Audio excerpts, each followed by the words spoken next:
Hi, I am Daniel Racanti and this is Elena Davis. We are CPAs with James Moore and Company with this week's Biden tax plan update. We are continuing following the ongoing developments of the Build Back Better Act in the Senate.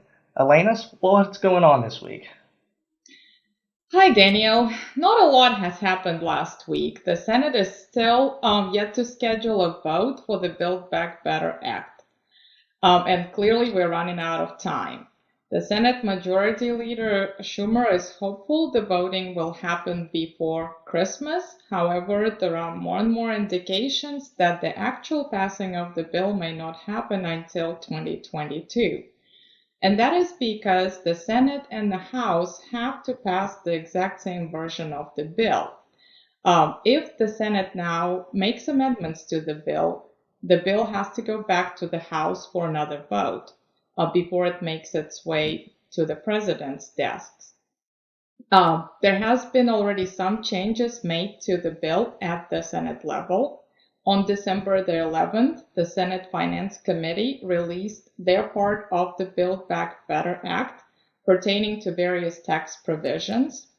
The committee made various technical changes to make sure the bill is in compliance with budgetary requirements. One of the changes that was made is the Senate version of the bill now does not include the increase to the state and local tax deduction. The House, the way the bill that passed the House, was increasing the SALT deduction from 10,000 to 80,000 through 2031. And the version that the Senate has now reads, quote, placeholder for compromise on deduction for state and local taxes, end of quote. So this is just one indicator that the House and the Senate are yet to agree on what the final bill should look like. The parliamentarian has also not put out a statement whether or not the bill is indeed in compliance with the budgetary rules.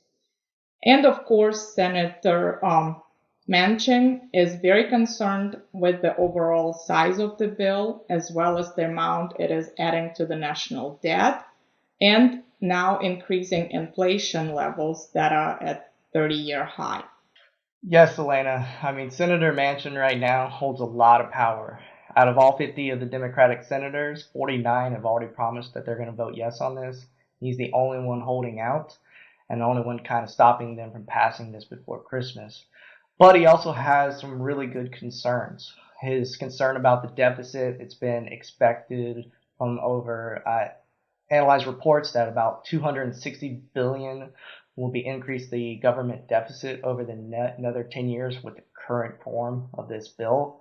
And then his inflation, there was just a report that came out recently of inflation's at 6.8% this year, which we haven't seen it this high since 1982.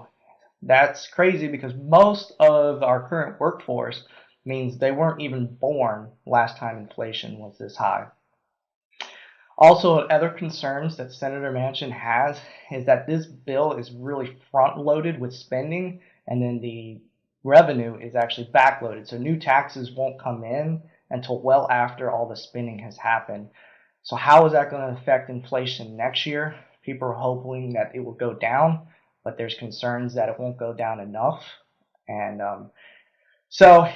while he is kind of holding out, he does have very important concerns. But tension right now is very high on Capitol Hill. Next year is a congressional election year, and all the senators are being super careful with how they're casting their votes. One of the big things that is affecting maybe a lot of senators and Congress is basically the monthly tax child credit advance payments that everyone was getting monthly. It ends this week, okay? This bill would extend it for one more year and help out those people that need that money. This is all the time we have for today. Um, Stay tuned for any important updates because this bill could pass at any time during the holidays.